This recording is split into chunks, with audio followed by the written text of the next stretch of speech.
얼마 전에 넷플릭스에서 그 화제가 된 드라마 이 사랑 통역되나요?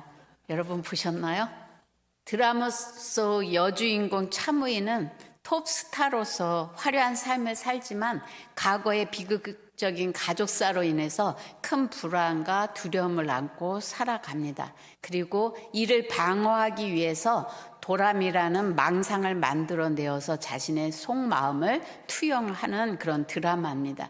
어릴 적부터 자신을 사랑받을 수 없는 사람으로 인식하며 살아왔기 때문에 누군가가 호의를 보이기 시작하면 의심하고 밀어내고 불안정한 마음 상태로 고독의 쓴물을 마시면서 사랑하는 사람들도 힘들게 하는 그러한 주인공을 우리가 이 드라마에서 봅니다. 차무희는 심리적 불안과 외면해 온 트라우마로 인해서 상처를 가지고 도라미를 망상을 만들어서 자기를 방어합니다. 근데 남자 주인공 다양한 언어 통역사 주호진이라는 사람을 만나면서 이 주호진은 도라미의 서툰 말 속에 진짜 의미를 알아채기 시작을 합니다. 차갑게 내뱉는 말들이 실은 상처받지 않으려고 자기 방어를 하는 기제임을 깨닫고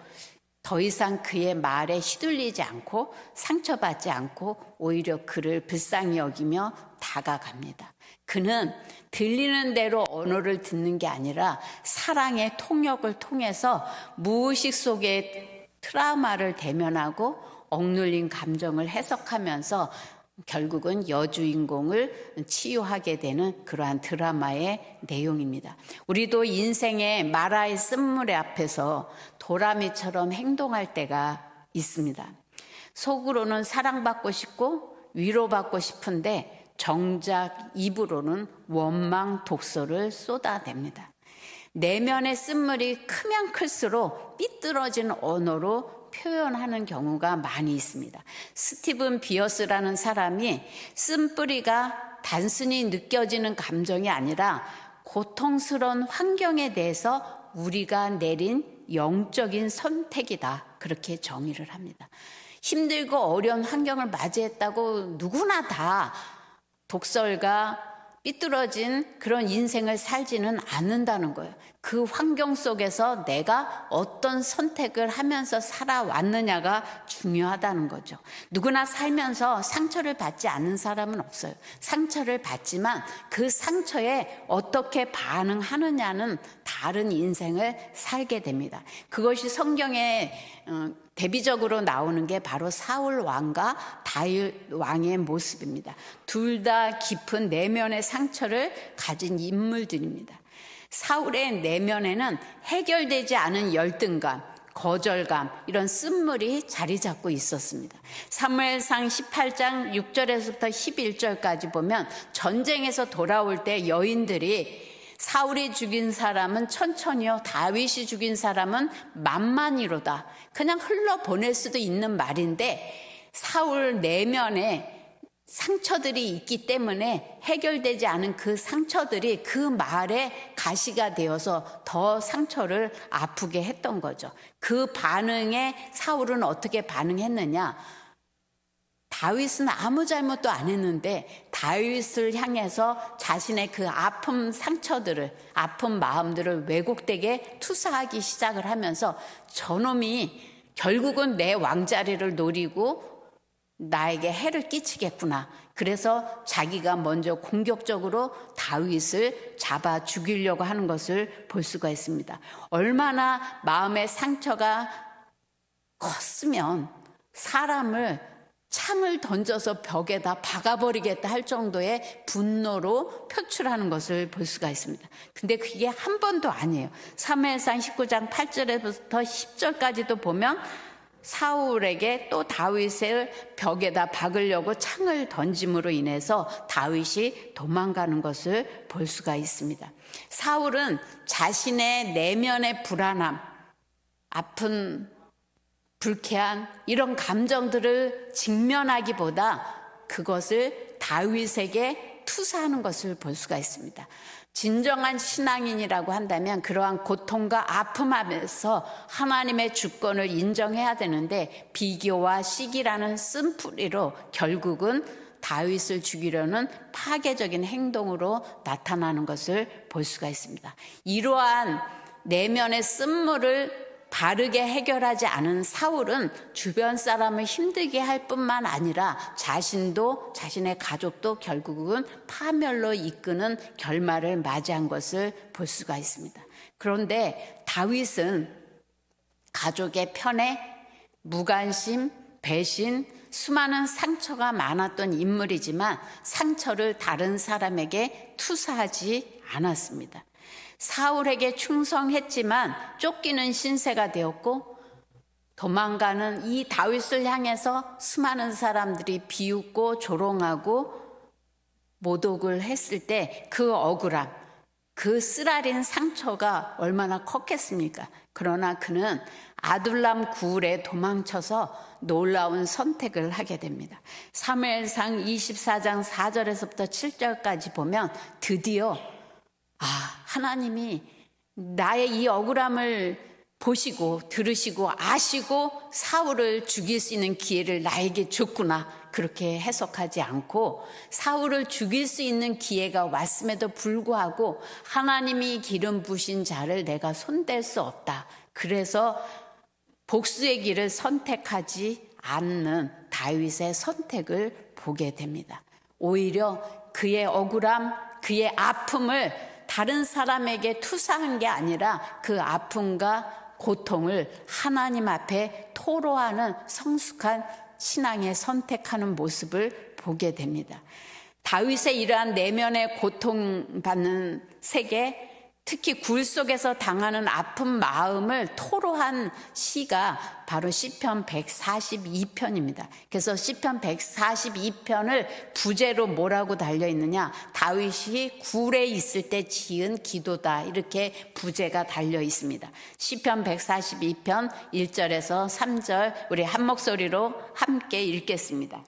내가 소리내어 여호와께 부르짖으며 소리내어 여호와께 간구하는도다. 내가 내 원통함을 그의 앞에 토로하며 내 우환을 그의 앞에 진술하는도다.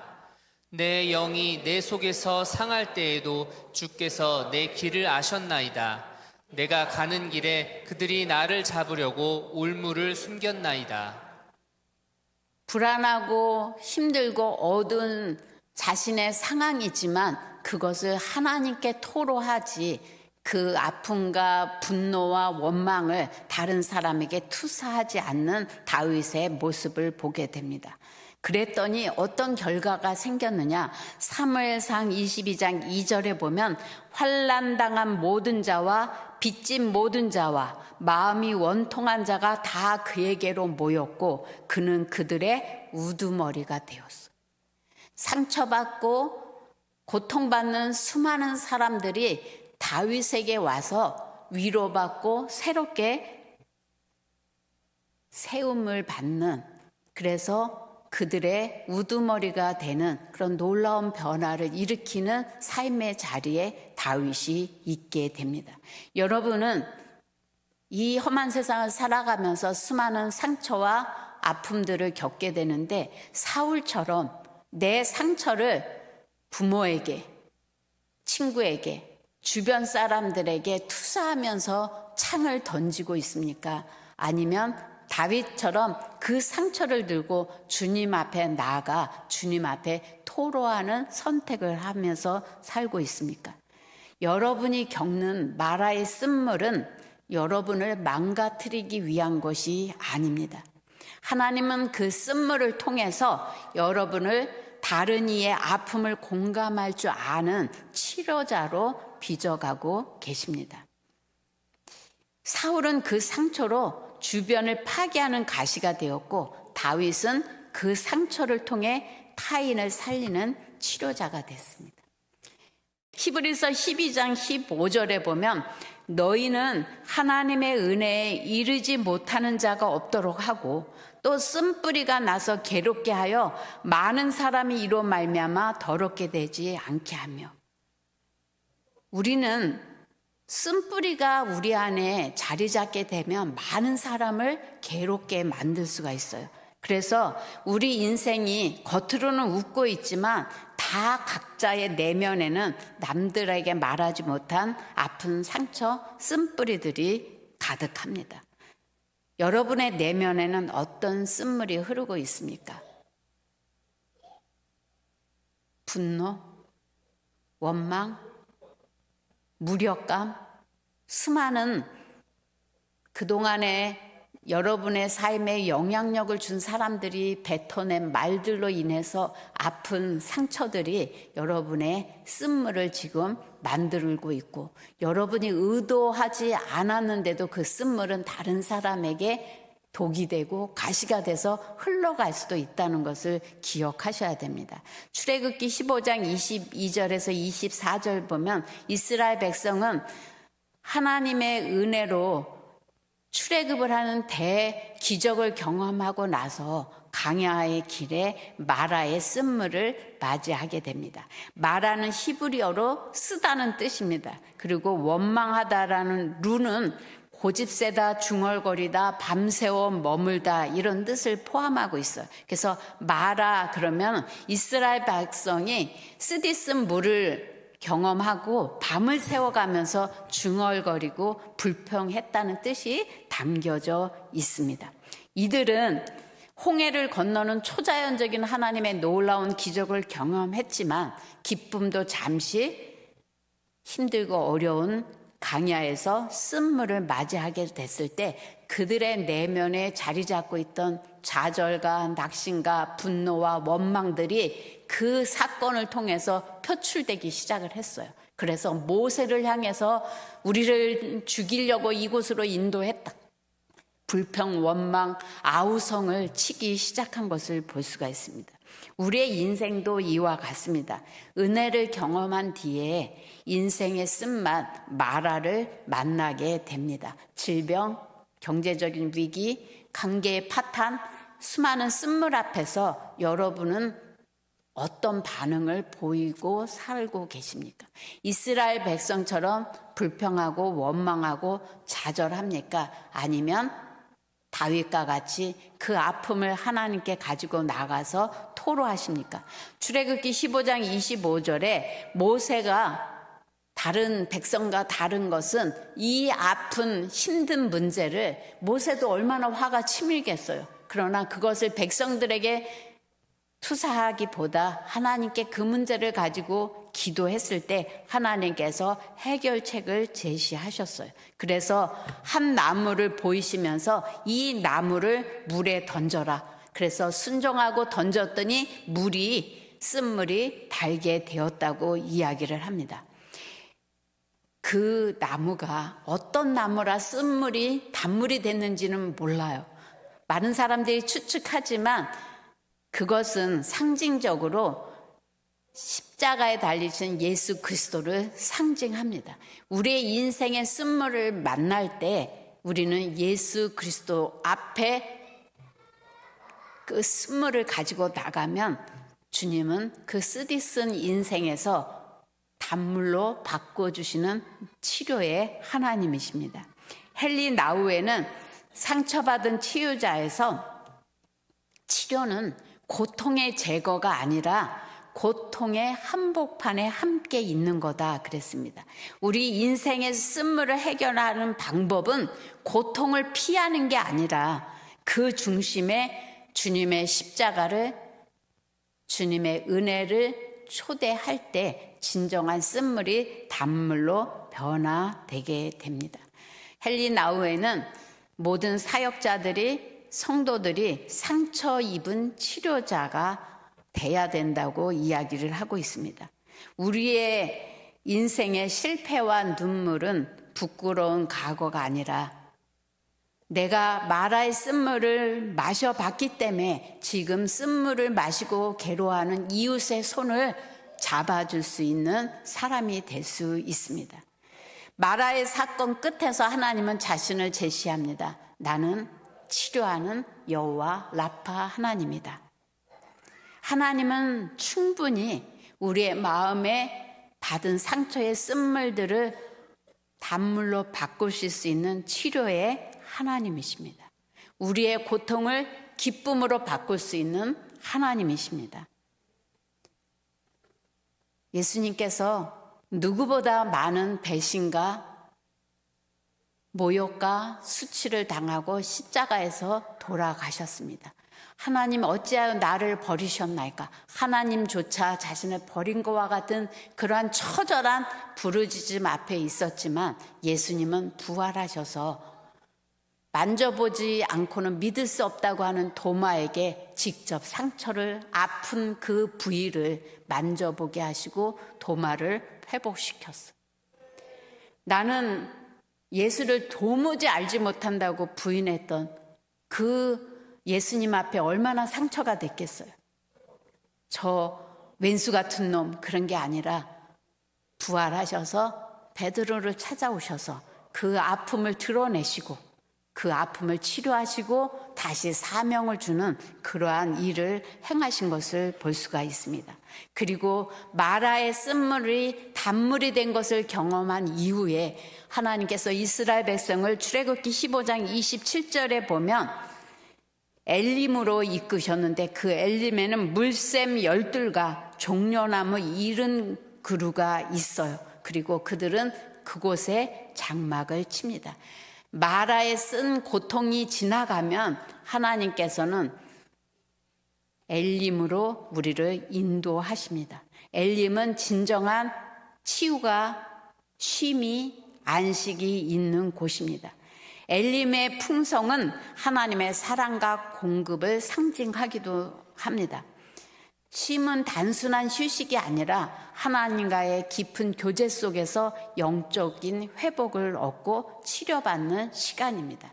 우리는 마라의 쓴물에서 우리는 엘림으로 가야 합니다.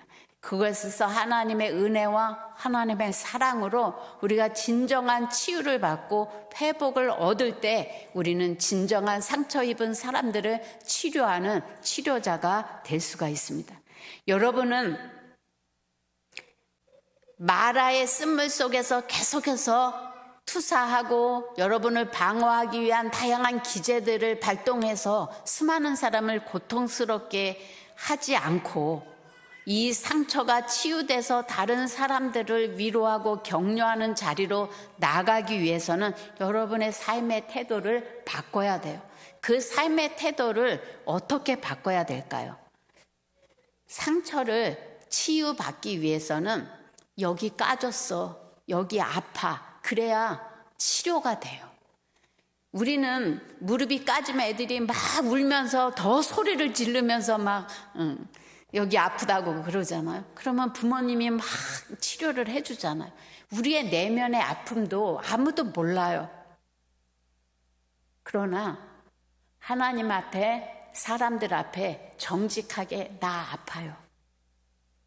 그렇게 자신의 상처를 인정하고 직면할 때 치료는 시작이 된다고 봅니다. 방어 기제로 자기를 감싸 안고 완전한 것처럼 괜찮은 것처럼 신앙이 좋은 것처럼 그렇게 포장해서는 여러분의 내면 깊은 곳에 있는 마라의 쓴물은 고쳐지지 않아요. 계속 새 나가서 주변 사람들을 힘들게 해요.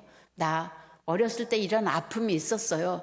나 이렇게 외로웠어요. 그래서 제가 조금 뭐가 났어요. 그렇게 인정하고 사람들의 도움을 구할 때 진정한 치유는 시작됩니다. 근데 자기의 아픔을 드러내기가 사실 쉽지 않아요. 저도 가족사가 있어서 사실 서름과 아픔을 많이 겪었어요. 근데 누구한테도 그 말을 할 수가 없는 거예요. 모르니까. 그래서 내놓지를 못하고 꼭꼭 껴안고 아닌 척하면서 살았어요. 근데 그게 신앙생활을 해도 무엇인가 자유하지가 못한 그 어떤 가시들이 나오기 시작을 했어요. 근데 어느 날 제가 5층에 지금도 기억해요. 시티 워십 예배를 드릴 때 사람 많지 않은 자리에서 제가 설교를 하면서 저의 과거의 가족사에 대해서 이야기를 했어요. 위로해주는 사람도 없었어요. 그냥 내가 털어놨을 뿐인데 그 아픔에서, 그 상처에서 제가 많이 벗어나는 것을 느꼈어요. 그리고 그 다음부터는 자주 친구들한테도 얘기하고 주변 사람들한테도 대놓고 얘기를 했더니 이제 더 이상 과거의 그 아픔이 저를 묶어두지 못하게 되는 것을 저는 정말 경험했어요. 그래서 여러분도 여러분의 아픈 상처를 친한 사람에게, 말이 새나가지 않을 사람들에게 그게 불안하면 하나님께만 여러분의 아픔을 한번 솔직히 이야기해 보세요. 그러면 하나님은 찾아오셔서 마라의 쓴물을 단물로 바꾸시는 일을 하실 겁니다. 욥기서 18장 4절에 보면 너 분하여 스스로 찢는 자여.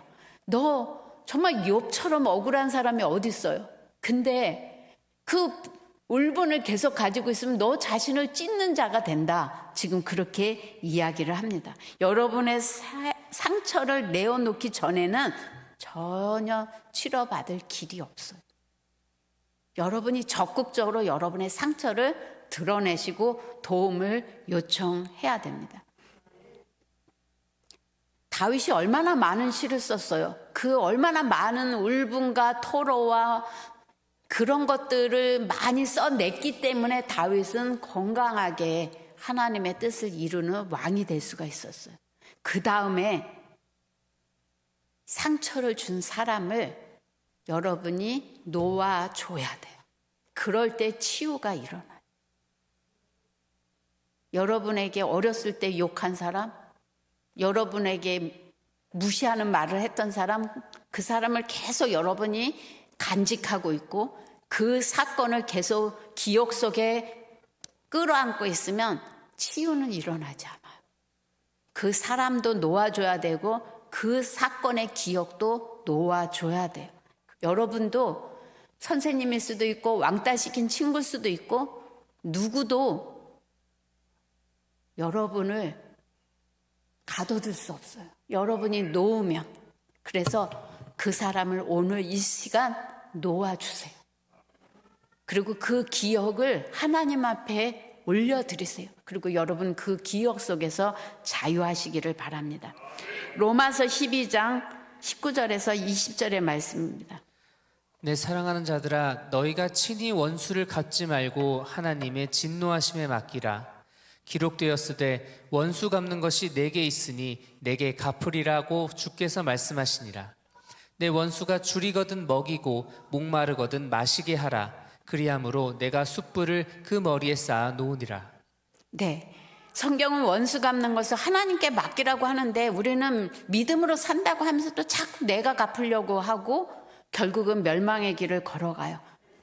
그 다음에 우리가 할 일은 하나님의 주권을 인정하고 선하신 하나님을 바라봐야 됩니다.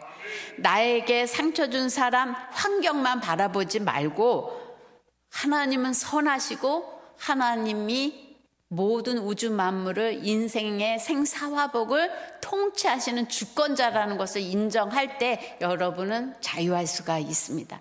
그 모범을 보인 사람이 바로 요셉이에요. 형들이 팔아 넘겼어요. 죽이려고 했어요. 보디발에게 충성했는데 그 부인 때문에 모함을 받아서 감옥에 가요. 감옥에서 그렇게 많이 섬기고 애썼는데 하나도 자기를 돌아보지 않아요. 얼마나 억울하겠어요. 그러나 요셉의 위대한 점은 창세기 45장 5절에 새로운 해석을 합니다. 당신들이 나를 이곳에 팔았다고 해서 근심하지 마소서, 한탄하지 마소서. 하나님이 생명을 구원하시려고 나를 당신들보다 먼저 보내셨나이다. 요셉은 과거의 형들이 한 그 일로 인해서 두려워하고 자책하고 그러는 형들을 오히려 격려하고 안심시키면서 당신들이 잘못한 거 아니다. 하나님이 이 이스라엘을 구원하고 열방을 구원하기 위해서 앞서 나를 보내신 거니 안심하시오. 그런 선택을 했기 때문에 요셉은 많은 사람들을 살리는 위대한 일을 감당하는 위치에 갈 수 있었습니다. 여러분도 하나님의 선하심을 믿고 하나님의 관점으로 여러분의 상처들을 해석해 나가시기를 바랍니다. 마지막으로 가장 중요한 말씀이에요. 여러분의 기억에 상처로 남은 말, 기억, 리셋하세요. 컴퓨터 누르면 원상복귀 새롭게 되잖아요. 이 시간 여러분의 머릿속에, 여러분의 마음속에 자리 잡고 있는 기억들, 상처로 박혀있는 말들 누르세요. 누르셨어요? 누를까 말까 고민하지 마시고 누르세요. 그 누른 자리에 하나님의 말씀으로 세팅하세요. 부팅을 다시 하나님의 말씀으로 부팅하세요. 그러면 여러분의 인생은 이전과는 전혀 다른 자유와 환희와 기쁨의 삶이 되리라고 봅니다. 우리는 그리스도인이 되었어도 아직도 잘못된 입력시킨 정보에 입각해서 행동하면서 살아갑니다. 심리학자들이 얘기하기를 중요하게 생각하는 사람들이 말한 것이 더 깊게 남는다고 해요. 여러분에게 중요한 사람이 누구예요? 부모, 선생님, 친구, 목사님. 수많은 여러분이 중요하게 생각한 사람들이 한 말들이 오히려 여러분의 가슴에 깊이 박혀요. 근데 이 드라마에서도 차무이가 엄마가 너는 사랑받지 못할 거야. 그 말이 계속 그의 인생의 발목을 잡고 있었던 것처럼 넌 쓸모없는 사람이야. 내가 너를 왜 낳는지 모르겠다. 너는 멍청해, 바보야. 수많은 말들이 우리의 가슴에 자리 잡고 있어요. 그것을 리셋하시고 하나님이 말씀하시는 말씀으로 재부팅하세요. 하나님이 여러분에게 뭐라고 말씀하셨어요? 제가 설교했었죠. 보시기에 좋았더라. 너를 보니 내가 너무 좋다. 너는 너무 완벽해. 너는 사랑하는 내 딸이야. 사랑하는 내 아들이야. 그 말은 안 듣고 사람들이 멍청해. 너는 왜 이렇게 바보 같냐? 그 말이 더 영향력을 주게 하지 말라는 거예요. 여러분에게 가장 중요한 사람이 누구예요? 예수 그리스도예요. 하나님이 여러분에게 말씀하신 그 말씀만 붙잡고 나가시면 여러분은 충분히 여러분의 마음에 마라의 쓴물이 단물로 변화되는 것을 경험할 수가 있습니다. 그리고 끝이 아니에요. 드라마의 그 남주인공 통역사는 도람이 또라이예요. 사실 또라이인데 그 서툰 말 속에 담긴 진짜 의미를 알아채기 시작을 하면서 그가 차갑게 내뱉는 말들도 상처받지 않고 오히려 그를 위로하고 격려하고 끌어안음으로 인해서 그 사람을 치료하는 자가 됐어요. 우리를 치료하시고 하나님은 우리로 하여금 그렇게 쓴 상처를 가지고 있는 사람들을 치료하는 치료자가, 사랑의 통역사가 되기를 원하신다는 거죠. 하나님이 우리를 이 사랑의 통역사로 부르셨어요. 그래서 여러분의 목원이, 여러분의 부모님이, 여러분의 자녀가 좀 심한 말을 할지라도 저 사람은 지금 화를 내는 게 아니라 아프다고 소리 지르고 있는 거야. 이상한 말로 툴툴거리면 나 사랑해달라고, 관심 가져달라고, 안아달라고 하는 거야. 사랑의 통역사가 돼서 새로운 언어를 하기 시작하면 그 가정은 새로워지고 그 목장은 새로워져요. 남편이, 저도 맨날 닭대가리라는 소리를 참 많이 들었어요. 나는 열받아서 당신은 말대가리 아니냐? 말대가리가 닭대가리보다 더 똑똑하다고 어서 근거도 없는 소리를 해서 결혼 초반에는 엄청 대가리로 싸웠어요. 근데 어느 날 그런 마음이 생겼어요. 얼마나 이 사람도 마음이 아프고 상처가 많으면 이런 말을 막 뱉을까. 불쌍해지기 시작을 했어요. 그래서 그래도 그 말이 상처가 되긴 하지만 예전과 같이 그걸 꽁 하고 담고 있지는 않았어요. 왜? 그분의 아픔이 더 많이 보였기 때문에. 그래서 지금은 그런 닭대가리 말대가리란 말 안 한 지 꽤 오래됐어요. 우리가 이 마라의 쓴물을 누구나 있어요. 근데 너는 왜 그러냐 그러지 말고 그분의 아픈 상처를 들여다볼 수 있는 그런 안목을 가지고 이제 적극적인 사랑의 통역사가 돼서 새로운 언어로 여러분이 이해하시면서 하나님의 치유와 회복이 우리 교회에 여러분의 목장에 넘쳐나시기를 예수님의 이름으로 축복합니다.